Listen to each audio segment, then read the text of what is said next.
Hi, everybody. Welcome to tonight's Film Studies Online discussion of Gentlemen Prefer Blondes, a film that was suggested and very ably introduced in a wonderful video by Muhlenberg College's Amy Corbin, who joins us tonight. Amy, how are you? Hi, I'm doing fine. It's good to be here. Well, we're glad to have you, and we look forward to your further thoughts on this very interesting movie.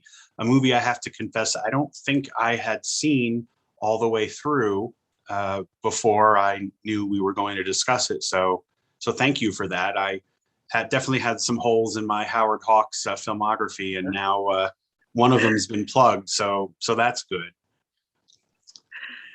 It was interesting in other ways too, but we'll get to that. As a refresher for how we do things, we would ask all of you participating to please keep your audio on mute unless you're asking a question. You will know it's your turn to ask your question or make your comment because I will call on you. And the way I will know to call on you is if you would please use the raise hand function within Zoom, which you can see marked with the 2 on your screen. We also will have the chat going, and you should feel free to drop in there and introduce yourselves if you're new to our discussion or you're coming from somewhere outside of our immediate area. And you can also talk amongst yourselves in there if you want and bring up other topics that maybe haven't come up or we forgot to cover based on the spoken comments or questions. So that's how that works. And I think that's about it for sort of logistics. We can get right to our discussion. And as is customary, right out of the box, we have the Glussmans. Glussmans, how are you? We're well, and we are glad to be back in your presence. Amy, we really appreciate your selection. I will tell you, I really was watching this movie at least on 2 levels. It was just fun to watch, and I think that Hawks did a great job of entertaining, which is certainly one of the things that we do. I had a couple of thoughts, some of which I tried to research, some of them I came up with, but I'm interested in some comments, some thoughts on these following. I was trying to find out whether Marilyn Monroe sang any of her own songs or some of her own songs. I found references to Jane Russell did sing her own songs, and watching some of those high notes, especially in Diamonds Are a Girl's Best Friend, I found it, I guess, challenging to believe that was Marilyn Monroe. I'm hoping you have some background. Second point, I'd like confirmation. I have 2 professors here. My understanding is that Jane Russell was paid a little under $250,000 for her role, and Marilyn Monroe was still under her contract at $500 a week. I know Marilyn Monroe got second billing, which is a separate debate, I guess. But I found that dollar difference astounding, even for that time frame. I'd appreciate the professorial comments. And one of the other things was I really felt like I was listening to Hawks describing Marilyn Monroe through the 2 of them, including Marilyn Monroe in some of her own lines, talking about brains versus beauty and body. And I was wondering whether either of you knew anything about whether the original story and the original script had some of those lines, or whether he threw them in to sort of help us realize that Marilyn Monroe probably really was a lot more than just the beautiful face and beautiful body. And last, to give you plenty to talk about, that pool scene with all of the young male athletes. I saw a reference, I'm not sure if it was accurate, that Jane Russell's character was not scheduled to get dunked in the pool. It was an accident, and then he left it in. So hopefully I haven't gone on too long, given you plenty, but this was a fun movie to watch, and I felt like I could watch it on a couple of levels, thinking about what was going on while watching these 2 beautiful women entertain us. Well, thanks for all those thoughts, David. I actually was writing them down so I wouldn't forget, as I sometimes do. I have thoughts on a couple of them, but I'm going to hope Amy has some on some of the others as well. For example, Amy, I'm wondering if you have any knowledge about who sang what. Yes. So Marilyn Monroe did actually sing almost all, and I'm trying to remember. There's like one part of one song she didn't sing, but I can't remember specifically what that is. So I can't be super specific, but I do know that she sang most of it. And in terms of the pay, that's also true, that Jane Russell was paid way more than Marilyn Monroe. And this is because Marilyn Monroe was earlier in her career and Jane Russell was actually seen as the bigger star at the time. Of course, now Marilyn Monroe is the one that we remember, and the songs, The Diamonds Are a Girl's Best Friend, and those songs, right, are sort of iconic Marilyn Monroe now. But Russell, that's why she was the headliner and got paid more. Let's see, I was also writing down your comment or your questions too. Oh, right. So was Jane Russell supposed to go into the water? I hadn't found that bit of information that she wasn't supposed to, but I will tell you that when I was rewatching it today to sort of refresh my memory for tonight, I was watching her face during when she right after she goes into the water and she comes out, and she did look a little like, maybe a little surprised, and she manages to pull it together pretty quickly, I think, and that's why they kept it, because, it's amazing because she just sort of continues with the song and the choreography, and she takes a drink, right after she comes out of the pool. So she pulls it off amazingly, but I can believe that it's true that it wasn't intended, just because, like I said, I did feel like you could notice just the tiniest hint of surprise on her face. Yeah, I have a lot the so-called beefcake scene, but maybe Andrew, maybe if you want to jump in now, and then we could maybe both talk about that scene of the men dancing. Sure. I just want to comment that I read as well that Jane Russell falling or being knocked into the water was a mistake, and they actually did retakes of that where that didn't happen, but Hawks ultimately decided that was the best take and that was the more entertaining outcome, and so they left that one in, and apparently she was quite thrilled with it. I mean, her maintenance of professional composure I found very impressive, given that it was accidental, and those sorts of things just. Like I did before I looked it up, I would have bet it was an accident, because that's not how Hollywood tended to treat its movie stars, particularly not the female ones, putting them in a situation where they were going to look less than ideal when during the rest of the scene sort of called for them to depict this vision of beauty. So that's what happened. There's one other element I would add to the difference in the pay to the two respective women, and that is who was paying them. They worked for different studios.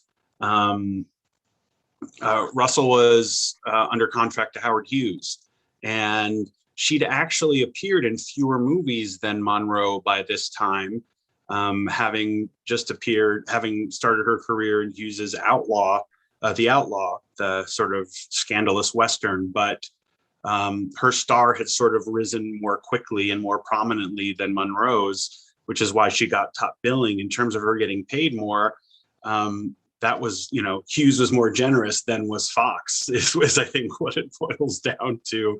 At least part of it, the terms of her contract were more generous, and so she was paid significantly more. Monroe was still, I think, under her sort of initial contract with Fox, and so $500 a week or whatever it was would have been kind of par for the course. I think I haven't seen the stage production on which this was based, and I haven't read the novel, but I think the brains and beauty sort of dichotomy isn't something that Hawks added to the movie. I think that it may have been what interested him about it, because he makes a lot of, as Amy mentioned in her introduction, he makes a lot of buddy films, and the buddies necessarily have contrasting and or complementary sort of attributes. And in this case, both of the buddies have sort of both ends of the spectrum, just in varying degrees at different times throughout the film. So I think that's really one of the most interesting things. I mean, what I find so interesting about this movie is the way it's about or relies upon so many of the same sort of cliche, well, stereotypes, I guess is better, stereotypes about men and women that Hollywood's been sort of banking on for decades, but it's the sort of most upfront about them. It's sort of, you know, it's not really subtext. It's like right there out in the open. And I find that refreshing. And I imagine that's part of the reason people find the film so entertaining. Yeah, I just remembered I was going to say, in terms of the sort of brains versus beauty, that binary, I absolutely agree that was already in the source material. And actually the author, Anita Luce, I was just trying to look it up because I had forgotten the name, but she wrote something else afterwards that had brunettes in the title. It's like Gentlemen Prefer Blondes, but Gentlemen Marry Brunettes. Marry Brunettes, yeah. Just found it. So anyway, I think that speaks to kind of what Andrew was saying in terms of, you know, the stereotype of like the quote dumb blonde, and that somehow dark-haired women are smarter, right? Is one of the most simplistic, ridiculous stereotypes we have. But I think Luce, the original author, right, and that carries through the film version, is using that as a sort of like, you know, it's so obvious and so superficial that it becomes funny, and it becomes a way that the women can play tricks on the men, right, by sort of playing off their impressions that the blonde one is supposed to be, you know, less serious and less smart. And so, yeah, so weirdly it sort of lines up with hair color, but I think it makes sense because it is the sort of obvious deconstruction of these stereotypes, and sort of having fun with them. Gene, you have a question or comment? Hi, guys. First, I just want to mention Jane Russell has so many great witty lines in this film, but my favorite comes from Marilyn during the scene when they're on the ship and they're sitting at a table and people are telling them where to sit, and she tells them that Jane has to sit in a certain chair because she gets sick when she rides backwards, which I thought was just great.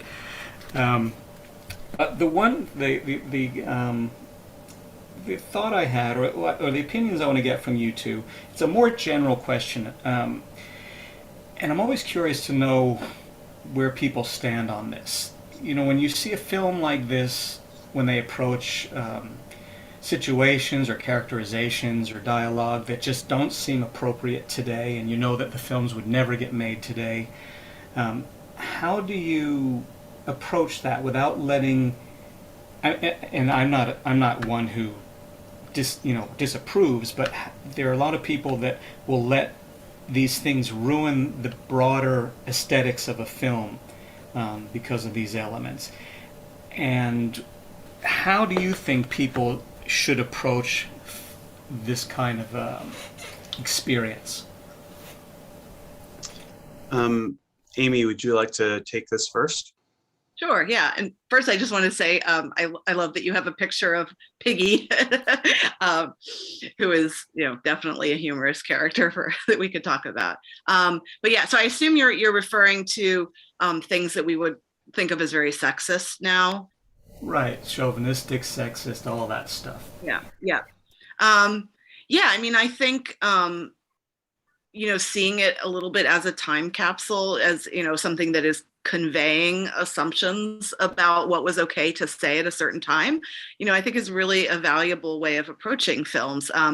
You can't step back in time and like literally ask, you know, old film viewers, you know, what they would have thought of it, right? So you have to sort of triangulate around the sort of absence of any kind of direct viewer experience. But, you know, when something is said in the context of humor, then it says, okay, well, then at least that means that the people writing it were assuming that it would fall somewhere in between, like, you know, not totally offensive and not totally banal, but, you know, sort of a little bit edgy, but something that is still in the realm of acceptability, at least if it's, you know, framed humorously or as part of a musical or whatever. And so, you know, I think it gives you a little bit of a window onto, you know, the sort of range of acceptable kind of comments and attitudes.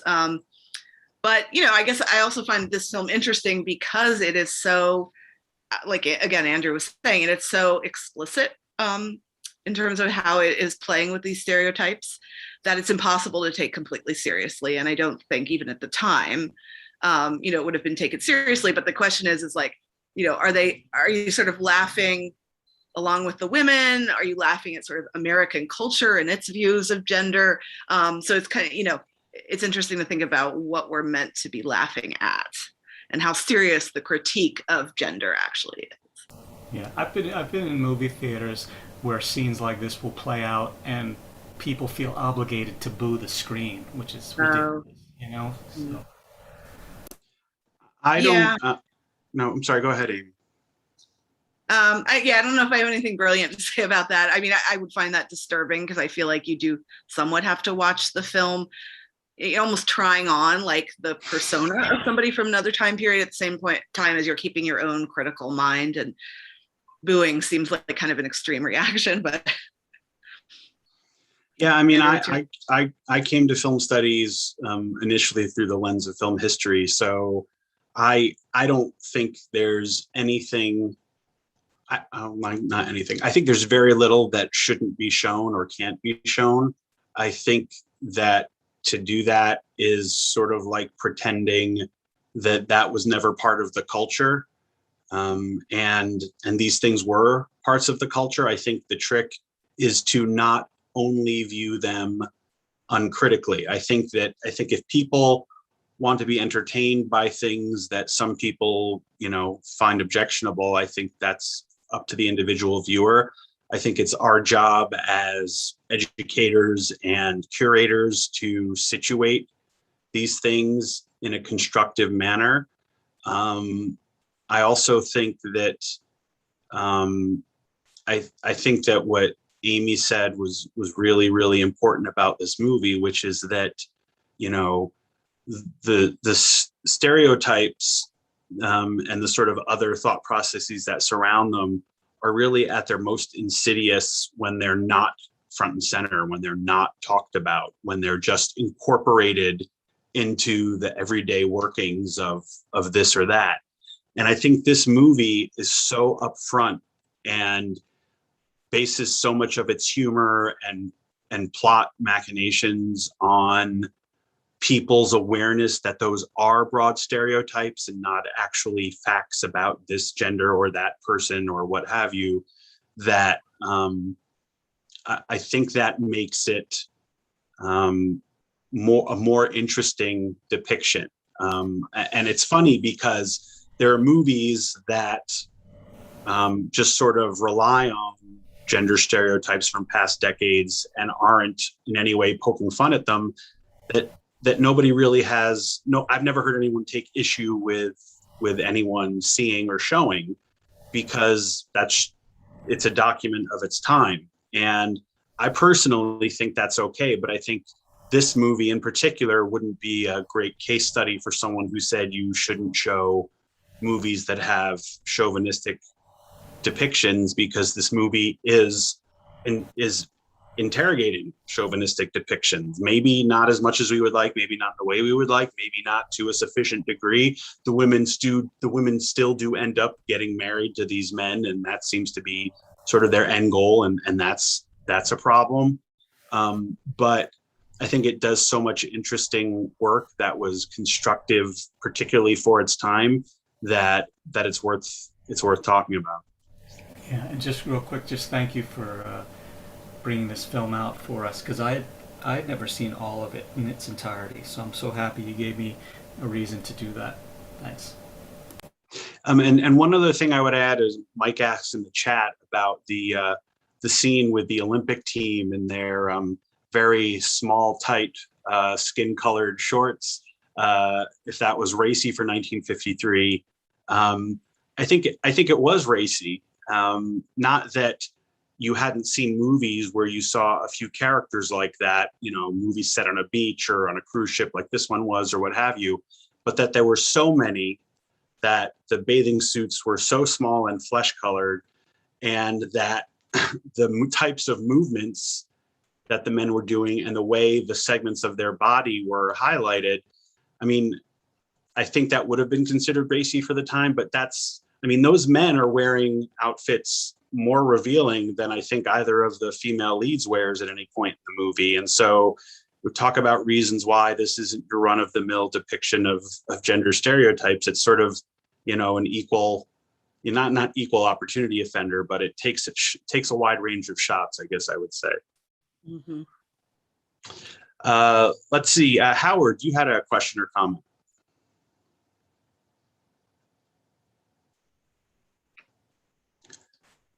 Howard, if you're there, if you unmute, we can hear your question or comment. Okay, there you go. Marilyn Monroe sang, but she didn't do the high notes. The Diamonds Are a Girl's Best Friend. Somebody else did that. The other question is that here we have Jane Russell and Marilyn Monroe, who are larger than life, and the two male leads are not that interesting. I was wondering why they cast them as opposed to, let's say, Robert Mitchum or Cary Grant or somebody. What's your feeling about that? Yeah, so I think that's a great point. And I was kind of looking at them at the end of the marriage scene, when you see all four of them together. And yeah, I mean, the men are, I think, meant to just be the most ordinary, right? Like the guy next door, right? Obviously, Gus mostly, like he's sort of almost buffoonishly, right? Unable to speak sometimes. But even Malone, right? The guy that ends up with Dorothy, he kind of sometimes just has this sort of wide-eyed, like sort of taking everything in. So, I think one thought is that, the film is clearly about the two women, which makes it interesting just to say that it's about, the two of them and their relationship with each other. If you look at the very last shot, it's a medium shot of the two women looking at each other, right? When the men are sort of on either end, but because the shot is framed in a medium shot, it crops them out.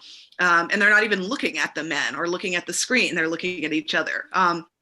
So, I think that's just one of many examples you could pull to talk about how the film really does put them in the center and wants the men to be observers more than anything else. So, if you think back to the very first scene, right? So it starts with the musical number, but there's no establishing shot of the cabaret that they're in. So it's like the women are singing directly to us, to the audience. And then after the credits, right? Or maybe there's one shot of Gus before the credits. I can't remember. But, the reveal of who's looking at them is delayed in the story world. And then when you do see Gus, then you see, his sort of moon-eyed, like, sort of can't process anything because Marilyn Monroe is just so extraordinary and beautiful.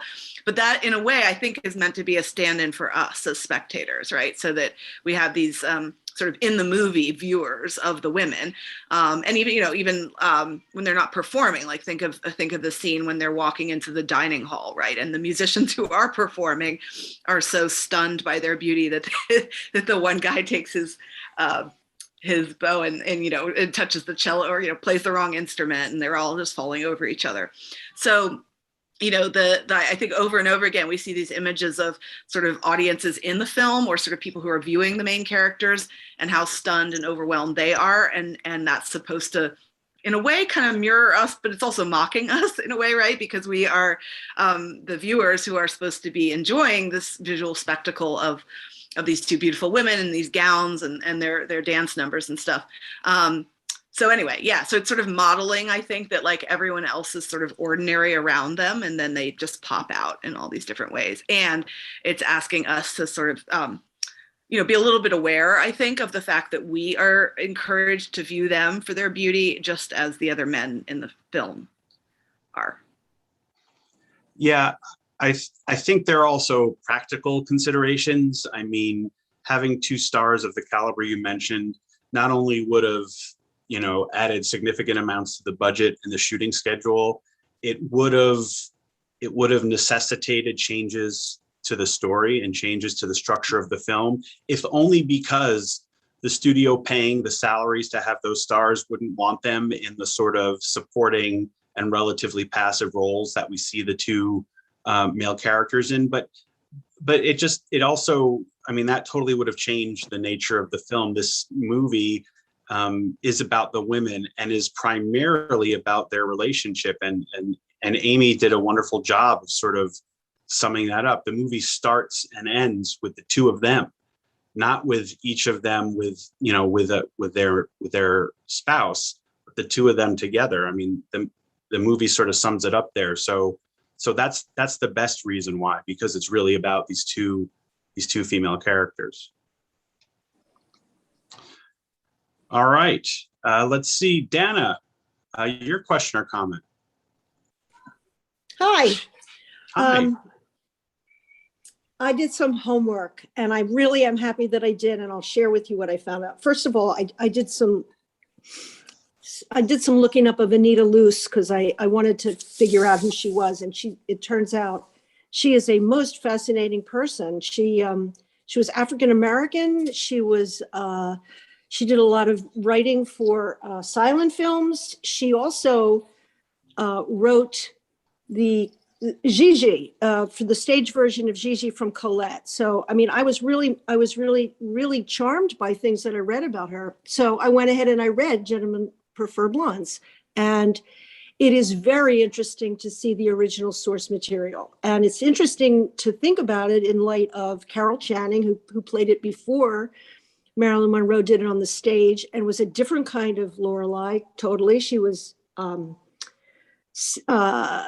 nearly as pretty, of course, and much ditzy and very Southern. And, you know, she played up the Little Rock thing, and Marilyn Monroe, of course, played it the way she did. As far as the book is concerned, the book is hysterical, and it's written as a memoir coming from Lorelei. It's only her thoughts. And it really does follow the plot very well. And a lot of the ways that in which she speaks comes right from the text. I mean, it's I and Dorothy. She talks about I and Dorothy, and you know, there are misspellings, purposeful misspellings in the book, and malapropisms, and it's just, she's charming. It's amazing that Marilyn Monroe wasn't even born when she wrote the book, because the book was 1925. And yet Marilyn Monroe is so right, with the exception of the Southern kind of sense. There's that Southern flapper element to Lorelei in the book. But Marilyn Monroe is Lorelei Lee. She is the person that Anita Loos was writing about. I think way more so than Carol Channing might have been. I, of course, didn't see it. But I really recommend the book. It's short, it's charming, it's funny, and it's an eye-opener. And of course, this was a time too where writers were not given the kind of clout that I think they're given much more of it now in Hollywood. And I don't think she got a fair shake, Anita Loos, because she really is the champion of this movie. She deserves a lot of credit for a lot of what it's doing. And I'll finish by saying I also read that Lorelei was based upon, she based the book, she is herself Dorothy. That's what she claimed, Anita Loos. And Lorelei was based upon a blonde bombshell girlfriend who was going with her friend H.L. Mencken at the time. So the trivia just abounds with funness, and that's it. But I just watching this movie and having read the book was just really fun. Well, thanks for that, Dana. And implicit in what you said, you talked about when the book came out. I mean, it's a jazz age book. Mm-hmm. And that, I think, is very interesting to think about how, you know, the 20s being another time when women in America were sort of bristling against sort of stereotypes and limitations placed upon them. And it's interesting to think how about, you know, roughly 30 years later, what had changed and what hadn't changed, and the society's, the culture's sort of willingness to talk about it, to what extent the culture was willing to talk about it. I think it's interesting. And it's also interesting, I would just add that, you know, of course, Marilyn Monroe is also famous for Some Like It Hot, which is also, you know, a jazz age source material. That one's actually set in the jazz age as well. So it's interesting to think about what it is about her that, you know, makes people think of that era.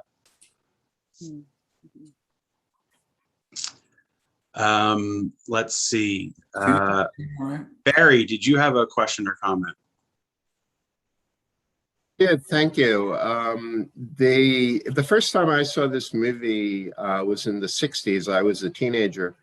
And when I got the email from Bryn Mawr Film Institute, my first thought was, well, here's a movie that just is not going to hold up at all. But quite frankly, I thought this movie held up incredibly well. And I thought it had a very relevant message for today. I actually think that the song "Diamonds Are a Girl's Best Friend" is all about a woman taking care of her future and really, sort of empowering herself to make sure that she's not taken advantage of. And quite frankly, I think the whole movie is full of that. Women are in very assertive roles. They know what they want. They go out and they get it. And so I would take some issue with what Amy said about having to put yourself in the time frame of this movie. I don't think you have to do that at all. And I think the movie is also full of absolutely terrific satire. The beefcake scene at the pool that you guys talked about, that's a Busby Berkeley musical in reverse. That's, instead of having all these absolutely fabulous looking women strutting around and a couple of guys ogling them, you have absolutely the reverse going on. And I just found that, quite frankly, hysterical. And the movie, I think, is really hysterical. Marilyn Monroe does carry it off wonderfully, and the little vignettes of, for example, when she asks Dorothy how much a tiara costs, Dorothy says $15,000, and she says, "Okay, I need an hour and 45 minutes." That's a woman who knows what her strengths are, and even with the father, where she says, "Well, that'll take 3 minutes. Thank you very much." So I really think this is. It's an incredibly funny movie, but I think it holds up incredibly well. I guess that's my bottom line point. What do you guys think? Thanks, Barry. Yeah, I mean, I have to say that, Amy, correct me if I'm wrong, but you teach this at Muhlenberg, don't you? Mm-hmm. Yeah, and so I would agree. The students, yeah. So yeah, right. Well, let me just add, when I said, you have to put sort of yourself in the time period, I was talking more generally about, just looking at films from a past time period if you're trying to evaluate the social values or the ideologies. But I definitely agree with you, Barry, that the film holds up really well. And my evidence for that would be, the 18 to 21-year-olds that I have showed it to. They also find it really entertaining and really funny and subversive. And we have a great conversation about, how far does the subversiveness go, and sort of debating the ending and things like that. But they get really into it. Great. Thank you. Thank you. And I would just comment on something else you mentioned, Barry, that, it's a bit of a serious note, but, one of the biggest obstacles to sort of the agency historically, one of the biggest obstacles to the self-determination or agency of women has been financial independence, has been the structure of the society or the mores of the society sort of almost demanding that a woman's existence in many cases be dependent on, if not wholly dependent on, her male spouse. And this movie is very upfront about these women, particularly Lorelei, not only not being interested in that, but sort of being very comfortable sort of solving that problem on their own terms. And that's a message that's still relevant today. Yeah, and it's a very modern message, I think.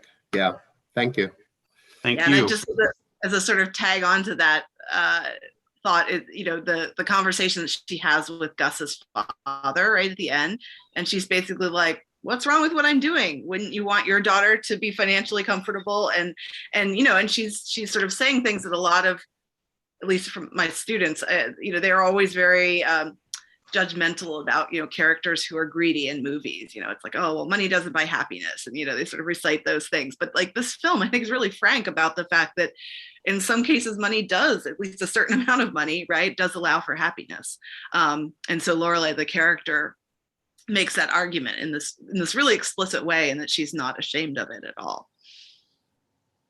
Yeah, and she sort of, her logic can't be, the man can't argue with her logic, and I couldn't either. So, let's see, Hirsh, you have a question or comment? Hello, Amy. Hello, Andrew. Hi. One little question and one bigger question.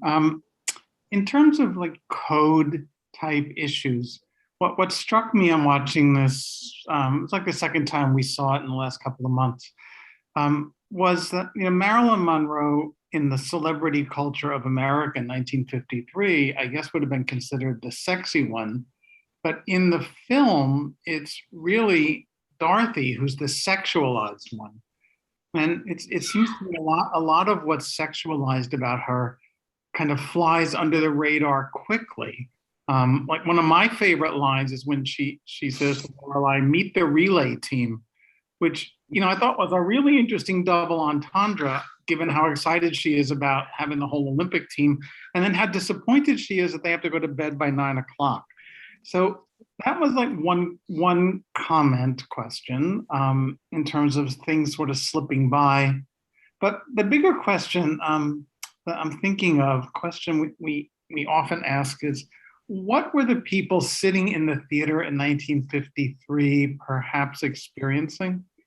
And I'm wondering if you could comment on, if you have any opinions, since I know you couldn't document this. I'm assuming you can't document this. On whether men and women sitting next to each other, let's assume for a moment husbands and wives or a heterosexual date, are seeing the same movie.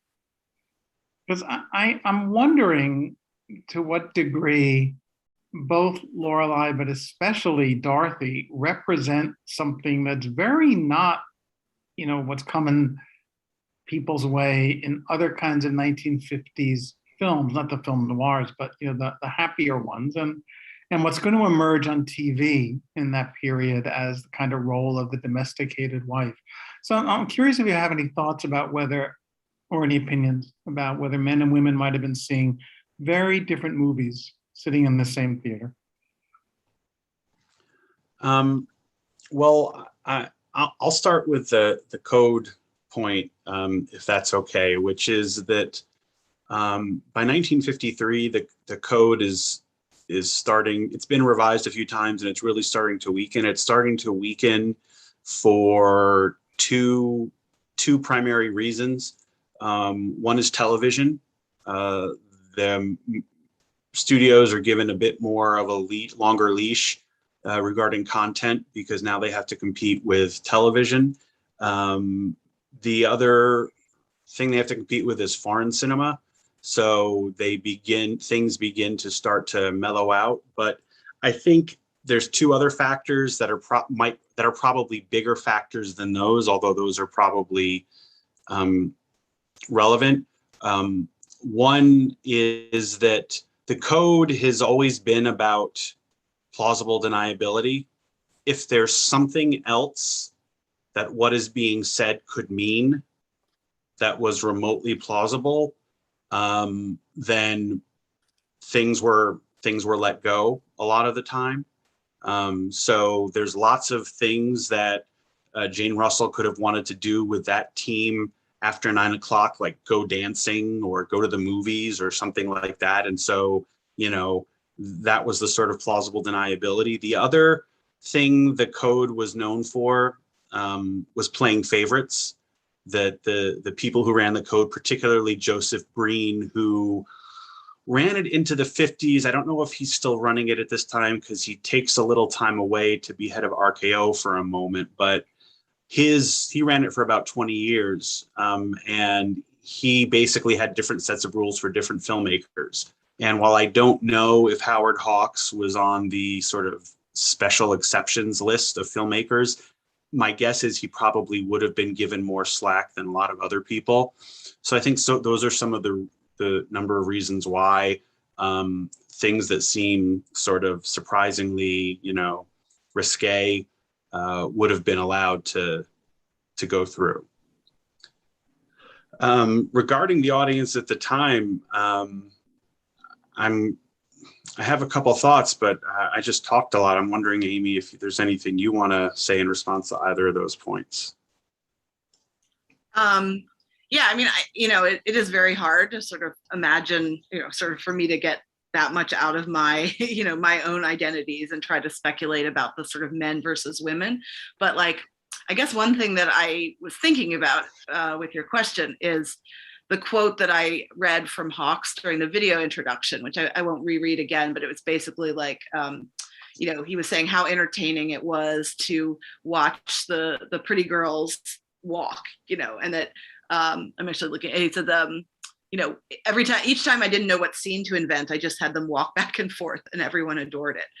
So, I don't know if we can take Hawks as representative of what an American man from the 1950s would have felt during the film. I don't want to make that leap and sort of collapse all men into what Howard Hawks was saying. But, at least for one potential angle on it is that, for him, it was a big joke, right? That's what he says. He says the film was a joke. I don't feel the film was a joke at all, right? That's why I teach it. I think it's much more complicated than that. But I wonder if, the humor almost becomes like a way to dodge the more serious critiques for some viewers, for viewers that don't want to go where I go with it, right? Which is sort of feminist interpretation. If a viewer doesn't want to go in that direction, that maybe the humor and the comedy provides like kind of a smoke screen, and you can kind of just stay behind that and be like, oh, this is just, a hilarious sort of reversal of the buddy movie, where the two women are the buddies and they scope out the men and ha ha ha, so you could maybe just feel it that way, and not get into the, is it satirizing things? So that's one thought about, possibly how viewers could have watched it differently. But I would be hesitant to say, like most men would have watched it this way, most women would have watched it that way. That seems hard to say.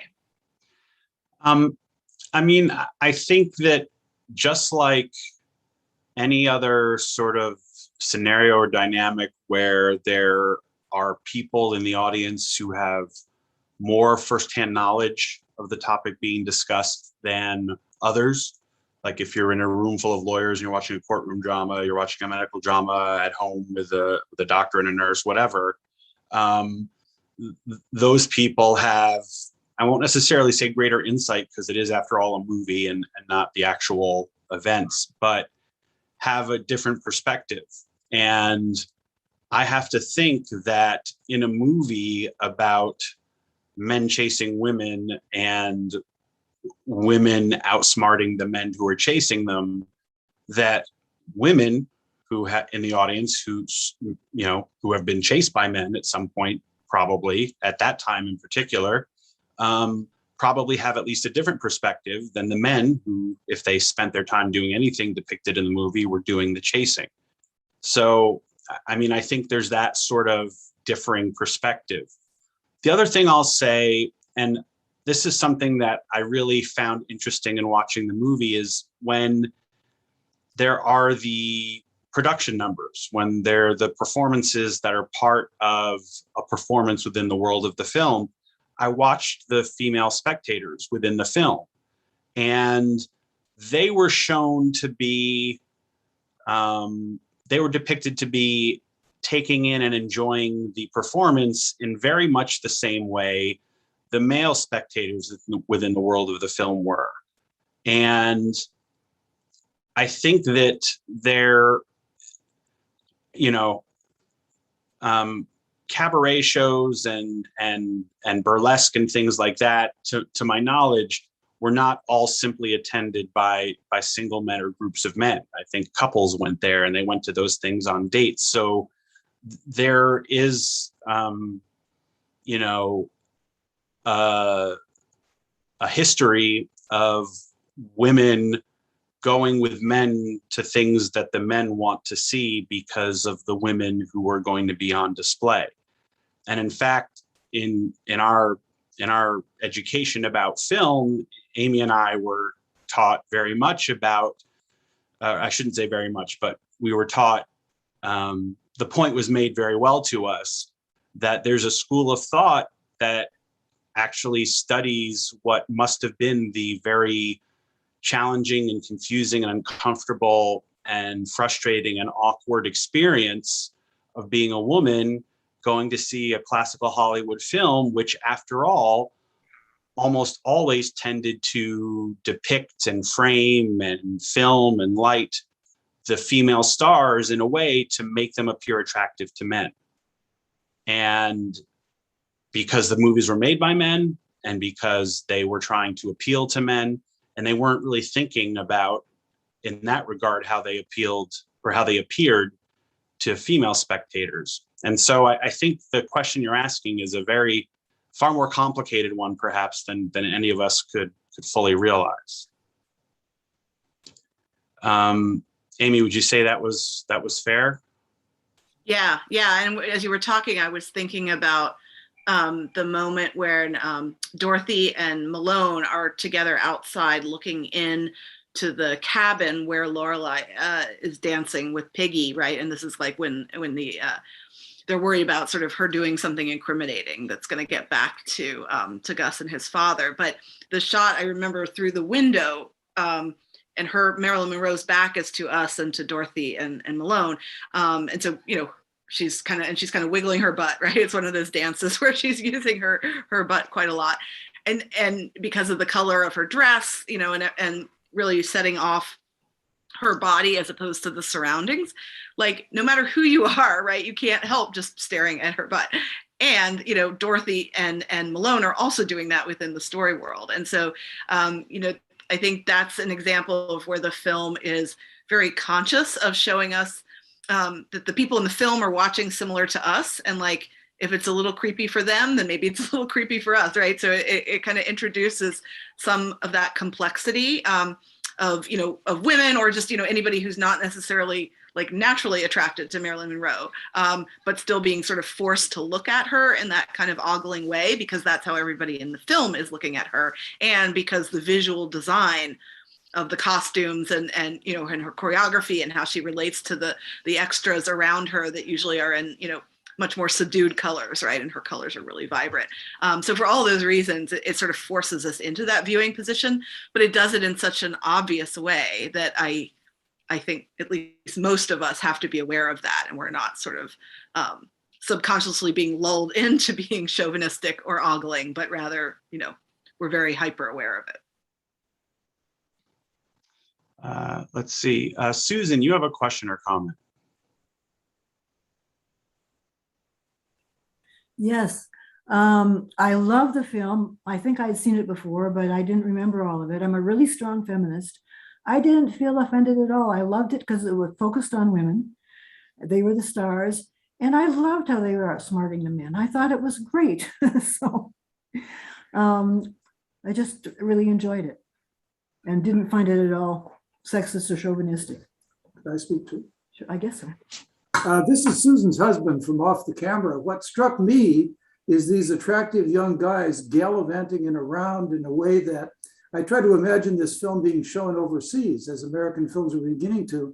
That must have really weirded out the Europeans. I mean, these attractive young guys, but they're bouncing all around, and it goes on and on and on and on. So if this is a film that objectifies women, it certainly pays the same compliment to the young men. That's an old straight guy's opinion. No, it certainly does. And I imagine, I watched that portion of the film and I kept thinking about Leni Riefenstahl's documentary of the Berlin Olympics, Olympia, where you see all these, ridiculously in-shape specimens of alleged Aryan superiority, doing all sorts of different athletic activities and calisthenics and all that. And so I imagine there's certain parts of Europe where that scene would have played quite well. Wow, Andrew, I'm never going to watch that scene the same way if I have to think about Leni Riefenstahl. No, I'm not trying to ruin it. I just it's just where have I seen like men moving that way and like framed to show segments of them. And, you know, I mean, they're both in some level trying to emphasize the admirable nature of their physiques. One's doing it to sort of turn the tables on the kind of sexualization of people in movies, and the other one was doing it to attempt to proclaim the superiority of one group of people over another. So it's not the same purpose, but I saw a bit of an aesthetic resemblance. That's interesting. Audrey just made a comment in the chat about asking or suggesting that the gym scene, with all these men appearing to have no interest in Dorothy, being talked about in the celluloid closet, which was a book and a documentary, or a documentary then a book about early sort of hidden or subtle depictions of homosexuality in Hollywood cinema. And I think a few of those men did show some interest, but many of them were appearing to ignore her. And it's an interesting question. I always assumed that was part and parcel of their being objects, not being subjects, that they didn't have the privilege to, you know, engage with her. They were there for her to engage with them. But I hadn't thought about the question, or, you know, the issue of the men's sexuality. So that's interesting. It appears that we are out of questions and comments. So I think we will wrap it up for today. I want to thank you all for joining us. I certainly want to thank Amy Corbin of Muhlenberg College for suggesting this film, making such an informative introduction, and joining us for this great chat. So thank you very much, Amy. It was a pleasure, and I'm not even usually a musical fan, so, you know, this is one of the few musicals that I'm really interested in. So it was a pleasure to suggest it and to hear everybody's reaction. Well, we're glad you did, and something a bit on the lighter side as we head into the holidays is also a nice bonus. We have more film education coming up, of course. We are teaching courses and seminars on site. You can see 2 of them that are coming up starting in January, and we'll have a whole new slate unraveling over the rest of the winter, which we'll be announcing in the coming weeks. We are, of course, still continuing these discussions on a monthly basis. And in this Thursday's education email, you will find out what movie we will be discussing on the second Monday of January. I believe that's January 10th. We are open not just for education, but for films. We've got a lot of great movies. As many of you know, now is the time of year when a lot of really interesting, really well-made movies are being released. And we've got a bunch of them, and we're going to be getting a bunch more as the weeks and months roll on. So please come back to the theater and see something. There's a lot of people seeing a lot of great stuff, and there's no reason you shouldn't be one of them. In addition, this is the time of year when we ask for your financial support. Even in the best of times, movie tickets and course tuition doesn't cover all of our operating costs. We need your support. And we've had wonderful support from so many people, particularly over the last 2 years. And we would ask you to join the cast of thousands that has helped BMFI survive and thrive during this time. And if you have already been someone who's given to us, consider reprising your role and giving to us again. We would appreciate it. You can find out more about our campaign and see the list of the people who've already so generously donated at our website. So thank you very much, everyone, for joining us. Thank you again, Amy. It's always great to talk to you and hear your thoughts about movies. And I look forward to seeing all of you again in the new year. Until then, happy holidays, everybody. Thank you, Andrew.